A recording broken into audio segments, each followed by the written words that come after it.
प्रधानमंत्री नरेंद्र मोदी ने कहा कि कई इथियोपियाई माता-पिता उन भारतीय शिक्षकों को स्नेहपूर्वक याद करते हैं जिन्होंने उनके बच्चों का भविष्य गढ़ने में अहम भूमिका निभाई। उन्होंने बताया कि इसी भावना के साथ इथियोपियाई छात्र शिक्षा और मित्रता की तलाश में भारत आए और वापस लौटकर आधुनिक इथियोपिया की आधुनिक निर्माता बने। पीएम मोदी ने ये भी उल्लेख किया कि ऐसे कई पूर्व छात्र आज इथियोपिया की संसद के सदस्य हैं, जिनमें स्पीकर भी शामिल हैं। तृणमूल कांग्रेस नेता अभिषेक बैनर्जी ने स्पष्ट किया कि तृणमूल कांग्रेस इंडिया गठबंधन का अभिन्न हिस्सा है और इस पर किसी तरह का कोई संदेह या भ्रम नहीं है। उन्होंने कहा कि जल शक्ति मंत्री के साथ पहले से तय बैठक के कारण पार्टी के 10 सांसद उस समय व्यस्त थे, क्योंकि बंगाल के लोगों से जुड़े मुद्दे उनकी प्राथमिकता हैं। अभिषेक बैनर्जी ने दोहराया कि टीएमसी का इंडिया गठबंधन के अन्य समान विचारधारा वाले दलों से कोई मतभेद नहीं है और पार्टी गठबंधन में पूरी मजबूती से बनी हुई है। बिहार के मुख्यमंत्री नीतीश कुमार द्वारा एक मुस्लिम महिला के चेहरे से हिजाब हटाने की घटना पर जम्मू कश्मीर के मुख्यमंत्री उमर अब्दुल्ला ने तीखी प्रतिक्रिया दी है। उन्होंने कहा कि ऐसी ही एक घटना पहले चुनाव के दौरान भी हुई थी, जब महबूबा मुफ्ती ने मतदान केंद्र पर एक महिला मतदाता का बुर्का उतरवाया था। उमर अब्दुल्ला ने दोनों घटनाओं को अफसोसनाक बताते हुए कहा कि पहले नीतीश कुमार को एक धर्मनिरपेक्ष नेता माना जाता था, लेकिन अब उनकी असलियत सामने आ रही है। लोकमत संसदीय पुरस्कारों में लाइफ टाइम अचीवमेंट अवार्ड मिलने पर कांग्रेस सांसद दिग्विजय सिंह ने कहा, लाइफ टाइम अचीवमेंट अवार्ड किसी को ये संदेश देने के लिए दिया जाता है कि उसका काम पूरा हो गया है और अब रिटायर होने का समय आ गया है। लेकिन अटल बिहारी वाजपेयी ने भी कहा था, मैं न थका हूं न रिटायर हुआ हूं। कांग्रेस नेता पृथ्वीराज चौहान के ऑपरेशन सिंदूर पर दिए बयान को लेकर दिग्विजय सिंह ने कहा, उन्हें मुझसे ज्यादा जानकारी है।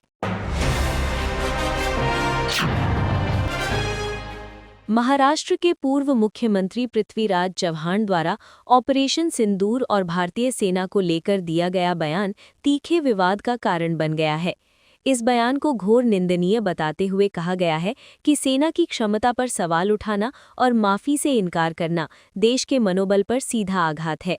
ये बयान संसद में शांति विधेयक 2025 पर चर्चा के दौरान दिया गया, जिसे लेकर आरोप लगाया गया है कि इससे विदेशी ताकतों को बल मिलता है। वहीं इस पूरे मामले पर कांग्रेस की चुप्पी पर भी सवाल खड़े किए जा रहे हैं। आलोचकों का कहना है कि पार्टी नेतृत्व को आगे आकर इस बयान की निंदा करनी चाहिए और सार्वजनिक रूप से माफी मांगनी चाहिए। केंद्रीय मंत्री गिरिराज सिंह ने कांग्रेस नेता पृथ्वीराज चव्हाण के बयान पर कड़ी प्रतिक्रिया दी है। उन्होंने कहा कि उन्हें इस बात से कोई मतलब नहीं है कि कौन क्या कह रहा है, लेकिन सेना के शौर्य के लिए अपशब्द कहने का किसी को कोई अधिकार नहीं है। गिरिराज सिंह ने कहा कि जो लोग सेना के पराक्रम और शौर्य का अपमान करते हैं, वे कभी देशहित के बारे में सोच ही नहीं सकते। उन्होंने आरोप लगाया कि विपक्ष और कांग्रेस को देश और सेना के शौर्य को अपमानित करने की आदत सी बन गई है, जिसे देश कभी बर्दाश्त नहीं करेगा। कांग्रेस सांसद प्रणीति शिंदे ने वीवीजी रैमजी बिल पर कहा कि चर्चा अभी जारी है और इसके लिए समय भी बढ़ाया गया है। उनका आरोप है कि सरकार शायद इसे जल्दी पास करना चाहती है। उन्होंने कहा कि कांग्रेस इस नाम बदलने के कदम का पूरी तरह विरोध कर रही है। प्रणीति शिंदे ने कहा कि उन्होंने महात्मा गांधी को मारा और अब उनका नाम मिटाना चाहते हैं। वे देश के इतिहास को बदलना चाहते हैं। ये बिल पहले से ही कमजोर किया गया है। दिल्ली में प्रदूषण की रोकथाम और ट्रैफिक प्रबंधन को और प्रभावी बनाने के लिए दिल्ली सरकार मैप माई इंडिया और गूगल मैप्स के साथ टाई अप कर रही है। पिछले 2-3 वर्षों के सर्वे के आधार पर ये पता लगाया जाएगा कि कहाँ सबसे ज्यादा ट्रैफिक की समस्या है और कौन-कौन से नए ट्रैफिक हॉटस्पॉट्स बन चुके हैं। सरकार की कोशिश है कि ट्रैफिक के कारण बने लगभग 100 प्रमुख हॉटस्पॉट्स की पहचान कर उनके समाधान के लिए योजनाबद्ध तरीके से काम किया जाए। कांग्रेस सांसद मनीष तिवारी ने एसएनटी बिल पर कहा कि पूरा विपक्ष लोकसभा से वॉकआउट कर गया। उन्होंने आरोप लगाया कि सरकार बिल में 2 मुख्य मुद्दों पर ध्यान देने में नाकाम रही है। मनीष तिवारी ने कहा कि पहला मुद्दा ये है कि बिल में सप्लायर खराब प्रोडक्ट के लिए जिम्मेदार नहीं होगा, जिससे न्यूक्लियर घटना या हादसे का खतरा बन सकता है। उन्होंने सवाल उठाया कि न्यूक्लियर सप्लायर्स को पूरी तरह से बरी करने का दबाव कहाँ से आ रहा है और ऐसा गंभीर मामले में पहले कभी नहीं देखा गया। दूसरा मुद्दा उन्होंने बताया कि सरकार की ये अजीब फिलॉसफी है कि मुनाफे का प्राइवेटाइजेशन होगा लेकिन जिम्मेदारी का सोशलाइजेशन किया जाएगा।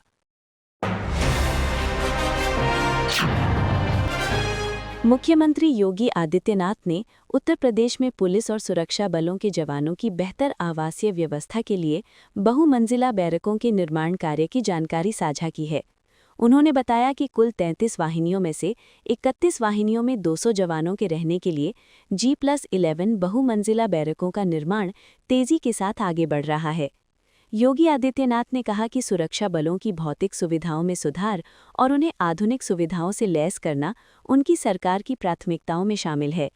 इन बहुमंजिला बैरकों का उद्देश्य जवानों को व्यवस्थित और सुरक्षित आवास उपलब्ध कराना है, ताकि वे अपने दायित्वों का बेहतर तरीके से निर्वहन कर सकें। उन्होंने आगे बताया कि इनमें से 18 वाहिनियों में निर्माण कार्य पूरी तरह पूरा हो चुका है, जबकि 13 वाहिनियों में निर्माण कार्य वर्तमान में प्रगति पर है। मुख्यमंत्री ने निर्माण की गुणवत्ता और समयबद्ध पूरा होने पर भी जोर दिया और कहा कि सभी वाहिनियों में जल्द ही निर्माण कार्य पूरा कर जवानों को आवासीय सुविधाएं उपलब्ध कराई जाएंगी। इसके अलावा योगी आदित्यनाथ ने सुरक्षा बलों के लिए अन्य भौतिक और तकनीकी संसाधनों के विकास पर भी काम जारी रहने की जानकारी दी। उनका ये प्रयास है कि उत्तर प्रदेश के सुरक्षा बलों के जवानों को बेहतर और आधुनिक सुविधाएं उपलब्ध हों, जिससे राज्य में कानून व्यवस्था और सुरक्षा व्यवस्था और मजबूत हो सके। इस परियोजना के पूरा होने से न केवल जवानों के जीवन स्तर में सुधार होगा, बल्कि राज्य में सुरक्षा तंत्र की कार्यकुशलता भी बढ़ेगी। बहुमंजिला बैरकों का निर्माण उनकी रहने और प्रशिक्षण की आवश्यकताओं को ध्यान में रखकर किया जा रहा है, ताकि जवानों को सुविधाजनक और सुरक्षित आवासीय वातावरण मिल सके।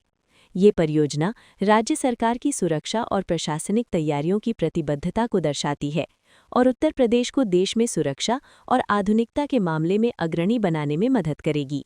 आपको यह वीडियो पसंद आया हो तो इसे लाइक करें, हमारे चैनल को सब्सक्राइब करें।